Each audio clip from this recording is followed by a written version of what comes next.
បត់យូខែយូឆ្នាំពេលស្រាប់បេះដូងបងស្ទើររលត់គ្រប់ពីស្រីស្បត់រួញរឹកដួងចិត្តបងគ្រប់ដៅពេលសា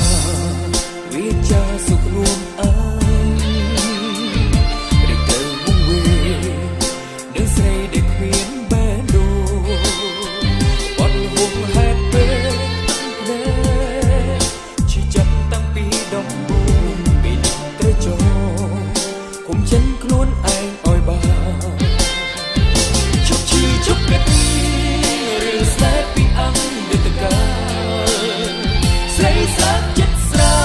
លជារងរំរៀងក្នុងប្រាសុំដល់បេះដូងមកគ្រប់គ្រងដឹងព្រមឯងឲ្យបានស្នេហ៍សាមញ្ញ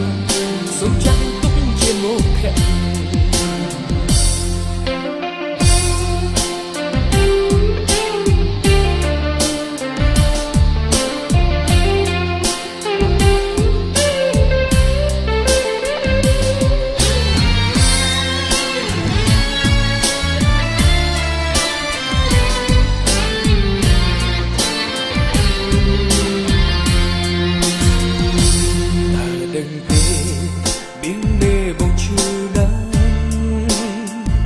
បេះដូងប្រឹងស្មាត់ត្រូវបាក់ស្រឹកក្រោមចិត្តក្បត់យូខែយូឆ្នាំប្រែស្រាប់បេះដូងបងស្ទើររលត់គ្រប់ពីស្រីស្បត់រួញរឹកដួងចិត្តបង